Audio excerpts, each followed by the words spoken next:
A theme this morning is repentance. John the Baptist, when he started his ministry, he preached repentance.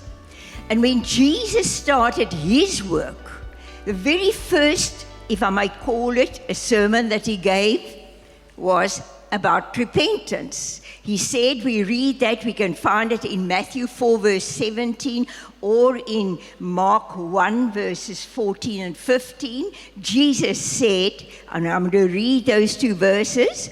Now after John was arrested, Jesus came into Galilee proclaiming the gospel of God and saying, the time is fulfilled and the kingdom of God is at hand. Repent and believe in the gospel. This was the first sermon of Jesus. And he made it very clear, repent and believe. Now, I don't really think that repent is anybody's favorite word, but it is a very, very important one. And I want us just to consider for a little while, what is it? Why is it important? And I mean, repent is a verb, it's a word that we do, it's something we do, so how do we do it? So let's then consider, first of all, what is repentance? The basic meaning of it is to change your mind. Well, it's actually very straightforward. You look at your life, you decide, I don't like it. I don't like the sin. I'm sick and tired of this life. I don't want to live like this anymore. And you turn around. You see, you've come to a place that you are committed to making a change. You decide in your mind, I've had enough of that.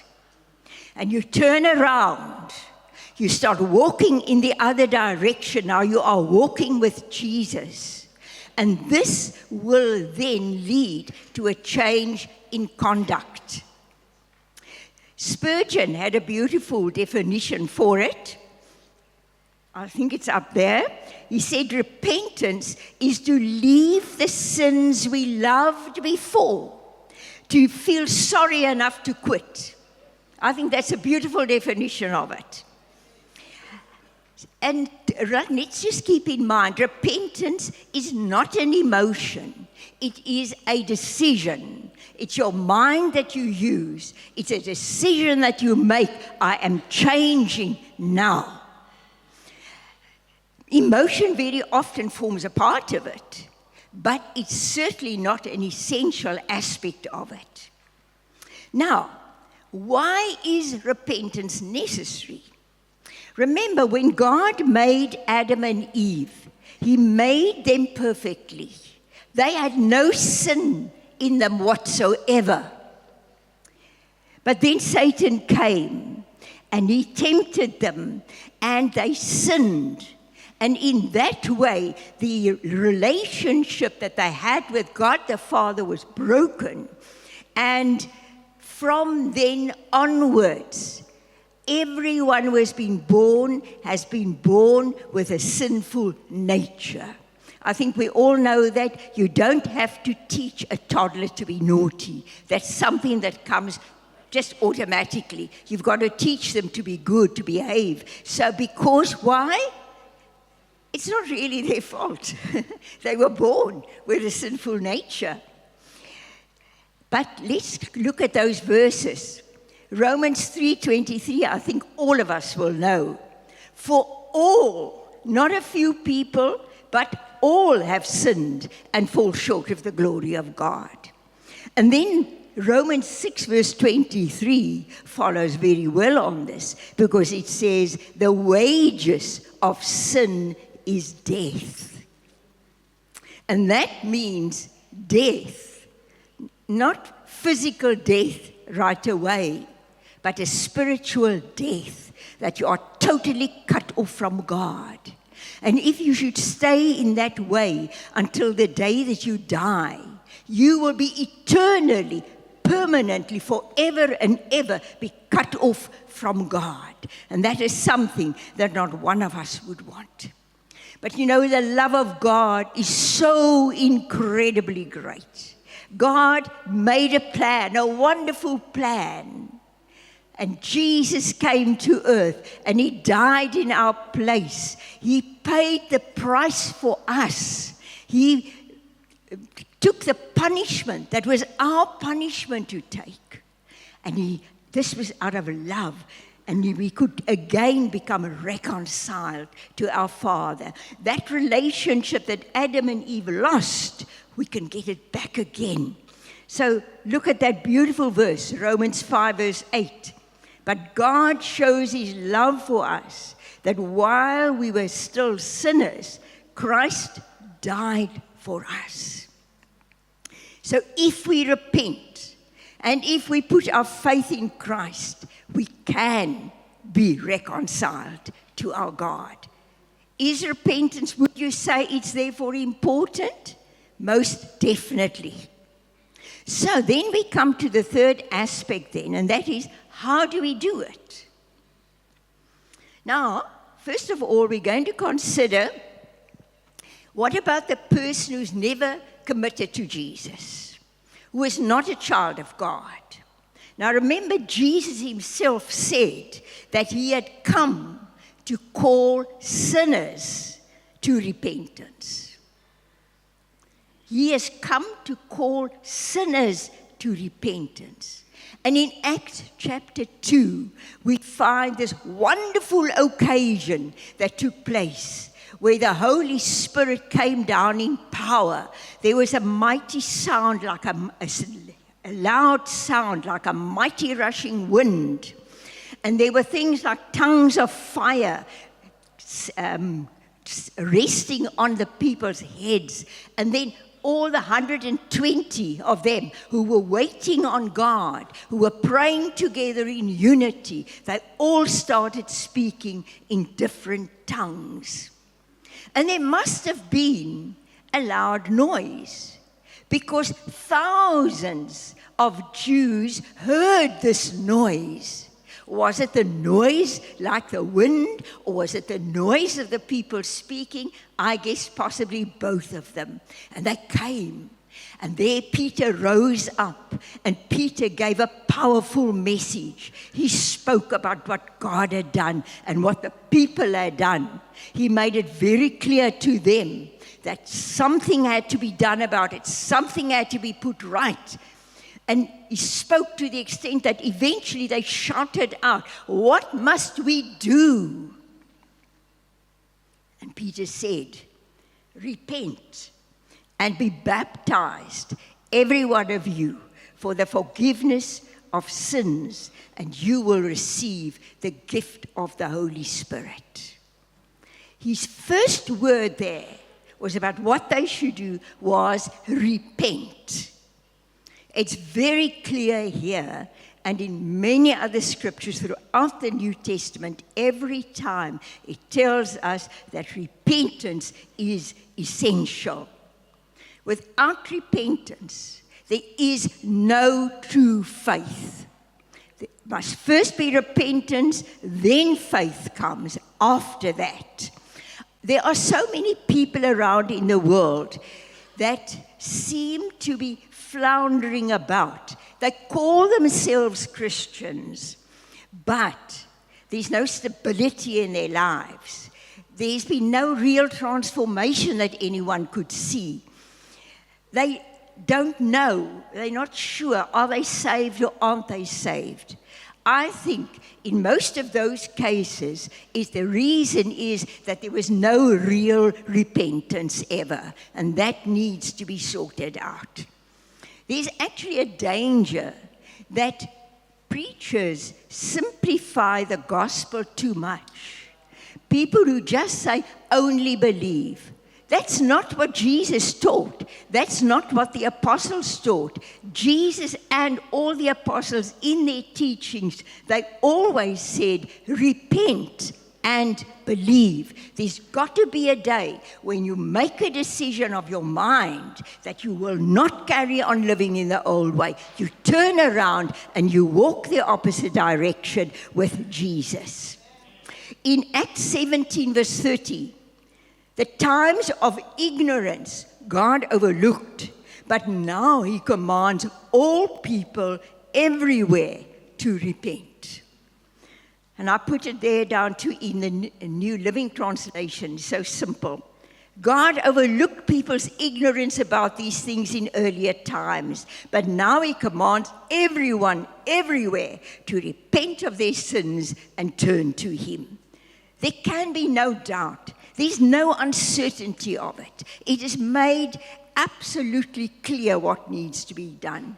Being sorry for your sins, feeling deep remorse, that's not enough. It is part of it, I believe, but it's not enough. It is absolutely essential that your mind must be changed about it. The old way of life must become something that you actually hate. You want no part of it anymore. It totally must be new. You remember the story of the prodigal son. It's a very good example of this. He left his father, he left his home, he took all the money he should have received when his father died, and he went off and he lived a terrible life, and eventually had nothing, and he ended up in the pigsty. And there came a day that he looked at his situation, and he said, but this is terrible. I hate this situation. I'm going to do something about it. He said, I will arise. I will go to my father. And he did it immediately. And you know the story. He went to his father. He said, I'm not worthy to be called your son, but take me as one of your servants. And what did his father do? He embraced him and he received him back. The important thing, I think, here is, he decided something, and he did it. He said, I will arise, and he arose, and he went to his father. And that is what needs to be done. And then let's consider repentance in the life of the child of God. Is that necessary? Is it ever necessary that a child of God, a true child of God, must repent? Is there anybody sitting here this morning who's perfect? Definitely not. You know, you may not have been committing big sins, but what about those little things? What about somebody saying something nasty to you and you take a bit of offense? Or you gossip? Or you worry about things. You pray, but you keep on worrying. What about that little white lie that you told, just to smooth the situation over a little bit? What about impatience? Sitting in traffic. I think we're all guilty of that, aren't we? The guy in front of you, you're in a hurry, and that chap in front of you, he just doesn't want to go. The robot has turned green and he hasn't gone yet, and you're sitting waiting. I don't think God is happy with that. I think that calls for repentance. And then also, even for a person who has drifted away from God completely, who's living in sin, if that person honestly and sincerely comes to the Lord, he decides he no longer wants to live in sin, he turns around, he repents, in other words, and he asks God to forgive him, God will forgive him. That's wonderful, absolutely wonderful. So it means there's a possibility for every single person to be able to turn to the Lord. And sometimes you feel the Holy Spirit saying something to you. There's kind of a scratching inside. And you hear the word of the Holy Spirit speaking to you and just saying to you, my child, I don't want you to do that. The Lord doesn't really like this or that thing. Why does the Lord do that? You know, Jesus wants a pure, clean bride. And he loves you so much that he just wants you closer and closer by himself. So I ask you, what is your life like? You know, John the Baptist said that you prove by the way you live whether you've repented. What is, or shall I rather say, what does the fruit of your life say? What testimony is that of your life?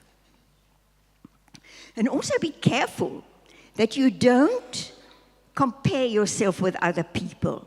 You know, it's very easy to say, well, at least I'm not as bad as so-and-so. You know, that one, oh, you want to see what they do, terrible things. At least I'm not that bad. If you want to compare, go to the Word of God. Look at that. See what the Word of God says. Make that your standard. And that will be a safe thing to do. I've found in my life that I've experienced, the longer I walk with Jesus, the more often the Holy Spirit comes to me and tells me something that He would like me to rather turn away from. Maybe He'll say to you, you know, that book that you're reading, I don't think that's what you should be reading. That program you're watching on TV, I don't really think that's what you need now. Will you, when that happens, will you obey?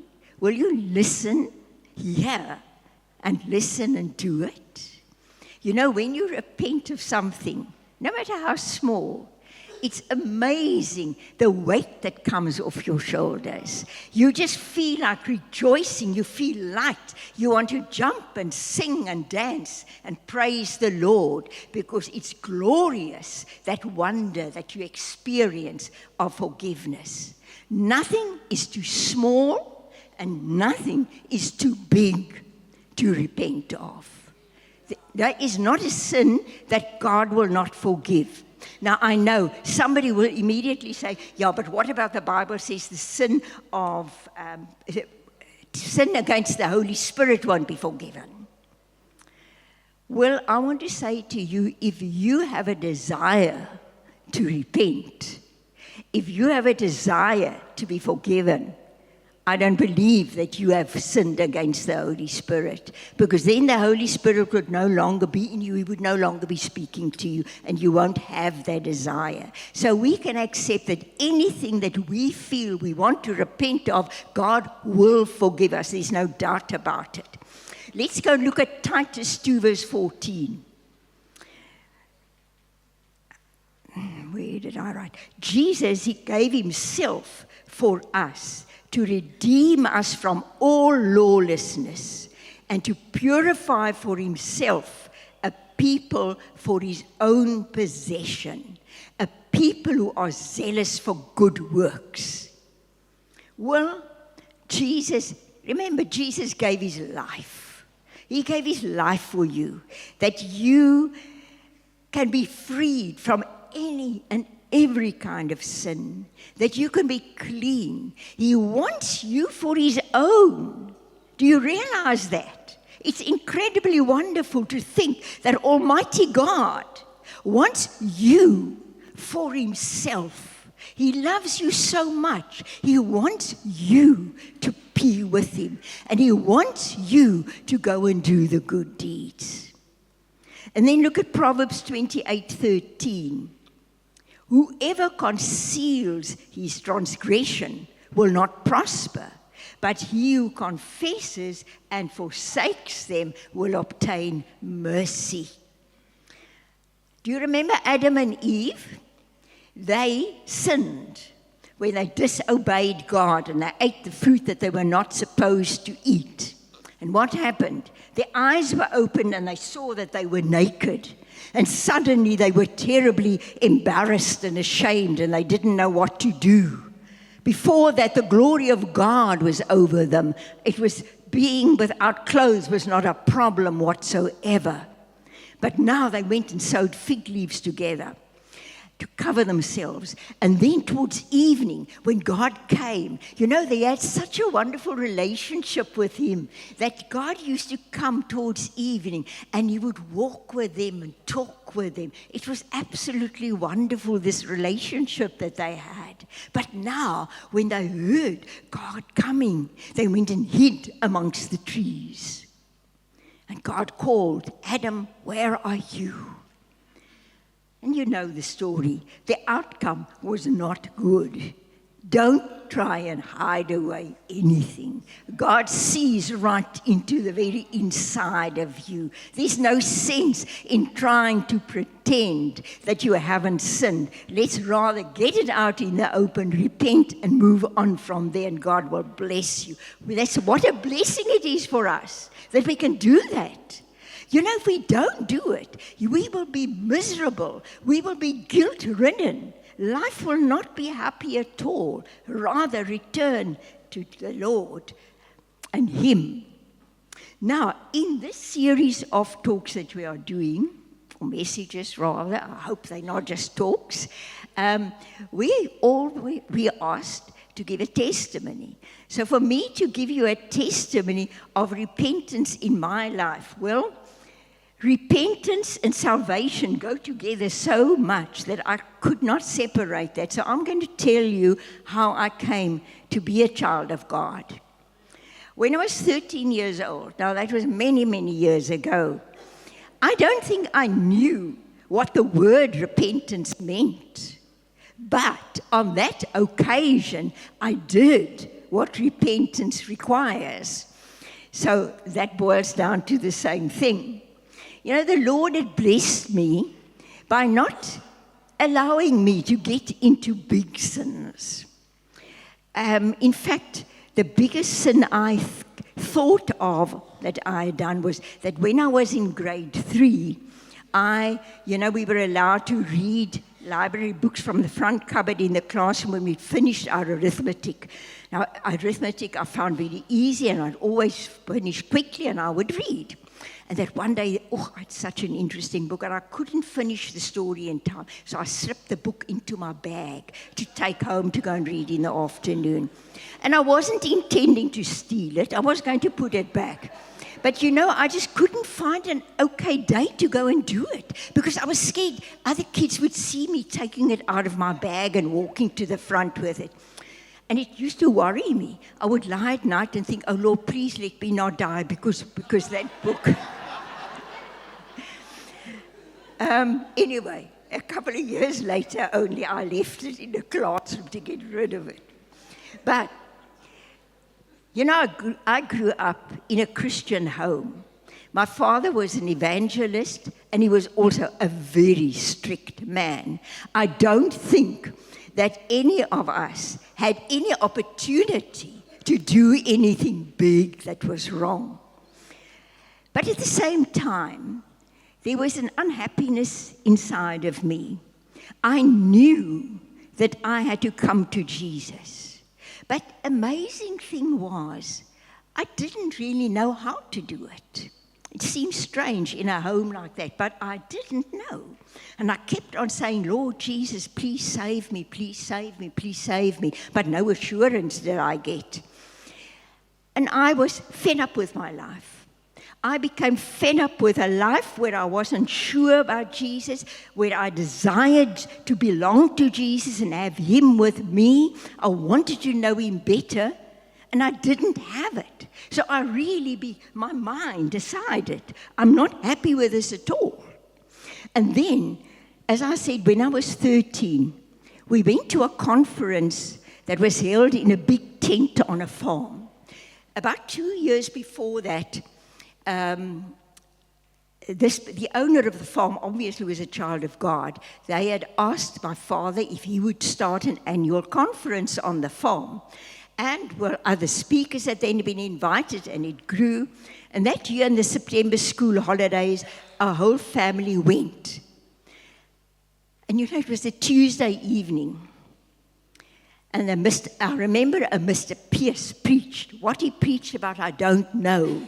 But when he made an appeal at the end of his service, I think I was the first one kneeling at the altar. And I just poured out my heart before the Lord. You know, there was not time that I sat in my chair and said, shall I or shan't I? No, my feet just took off and ran. I sometimes thought to myself, you know, I think the Holy Spirit thought, this is this poor kid's time. And he possibly just grabbed me by the scruff of my neck and dumped me there. But somebody came and knelt next to me and prayed with me and ministered to me. And the most glorious peace came into my heart as I repented there and gave my life to the Lord. And that evening, I went to bed filled with joy. And I woke up in the night and I thought, wow, this is wonderful. But you know what? The devil wasn't happy. And he came along and he said to me, you think something has happened to you? Are you any different from what you were yesterday? And I started wondering, has it really happened? And I went to sleep again, and in the morning when I got up, it was a little bit, I was just wondering, you know, has it really happened? Yeah, I have this joy, but is this really the Lord? And after breakfast, my father said to me, come, let's go and pray. And we walked off to somewhere we could be alone, and we knelt down. And I remember him praying, saying, Lord, thank you for what you did for Margareta. And it was the most incredible thing. Right at that moment, it was like a huge big light was switched on. And I knew that I was a child of God. And when I got up, you know that I was in a different world. I promise you, the sky was very much bluer and the grass was very much greener than it had been before we knelt down there. It was a new world I was in. And I learned such an important lesson that day, that if the devil comes with any kind of a doubt, you just start thanking the Lord. And I practiced that, and it worked. As soon as I started thanking God, the devil would turn tail and run away. And, well, it was just more than a week later, I was baptized in water. But unfortunately, I've got to admit, it was many years later only that I was baptized in the Holy Spirit. But I virtually immediately, I developed such a desire to share the word of God, to tell others. And whenever there was an opportunity, right throughout my childhood, wherever any door opened, I would be there and I would share the word of God. I've not always done only right things. Sometimes I've walked more closely with the Lord than at other times. But I praise God. He has never, ever, ever left me alone. The Lord has been with me throughout all the years, even during tough times. And yes, there have been some very difficult times in my life, but the Lord never left me alone. And you know what I learned during those times when life was tough? I learned to start worshiping the Lord. And whenever any difficult situation arose, I would just withdraw and I would start worshiping the Lord. And it's absolutely marvelous and wonderful. And you know, God the Father says in Romans chapter 8, He says that He desires for every child of His to be just like Jesus. And I'm not there. I wish I was, but I'm not there. But I'm pressing on towards that. And I know there's going to come a day when I'm going to have finished with my life here on earth, and I'm going to see Jesus face to face, and then I will be perfect and I will be just like Him. And I praise God, that's going to be a good day. And I don't think that for me it can be too far ahead, but I look forward to it. It's going to be a glorious time. You know, I remember one day the Holy Spirit came to me, and it was a number of years ago, and you know, soapies became very popular. And there was specifically one that I really, really liked. And then one day the Holy Spirit said to me, I don't want you to watch that anymore. And it was quite difficult, I must admit. But I left it. I never watched it again. And I say, praise the Lord, because He is a wonderful God. You know, a scripture that's been a blessing to me always is Philippians 3, verses 12, 13, and 14 there. In the first part of this chapter, Paul is talking to the Philippians, and he tells them, you know, that portion where he says, everything is achieved in this life is rubbish compared to knowing Christ. And then he says, I want to have the power of His resurrection, and I want to share in His sufferings. And then he carries on from there, and he said, not that I've already obtained this or am already perfect, but I press on to make it my own, because Christ Jesus has made me His own. Brothers, I do not consider that I've made it my own, but one thing I do, forgetting what lies behind and straining forward to what lies ahead, I press on toward the goal for the prize of the upward call of God in Christ Jesus.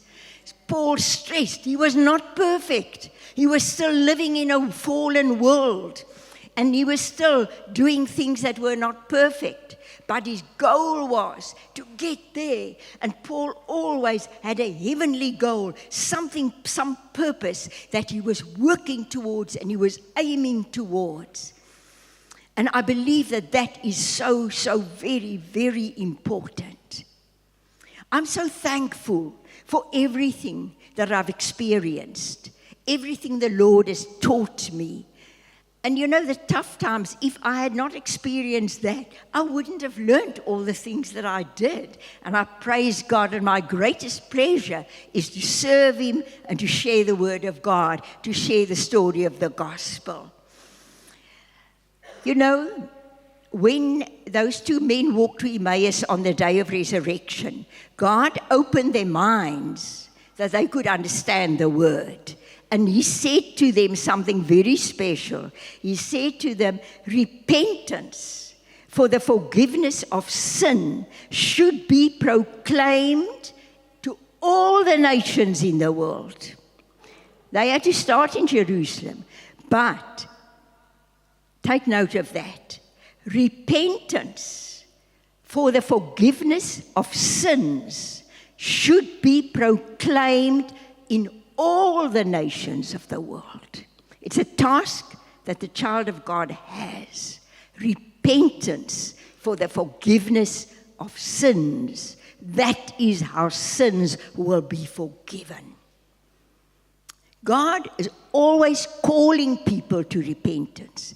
But you know, when Christ returns, there will be no more opportunity to do that.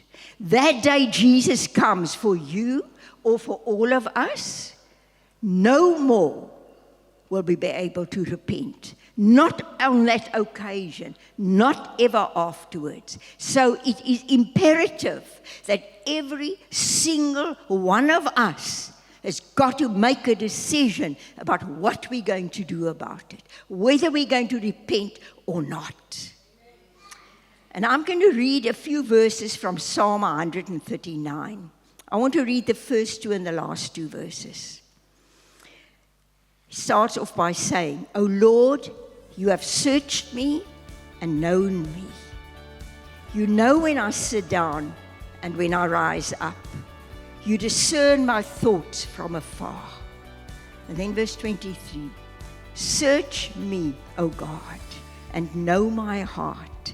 Try me and know my thoughts, and see if there be any grievous way in me, and lead me in the way everlasting.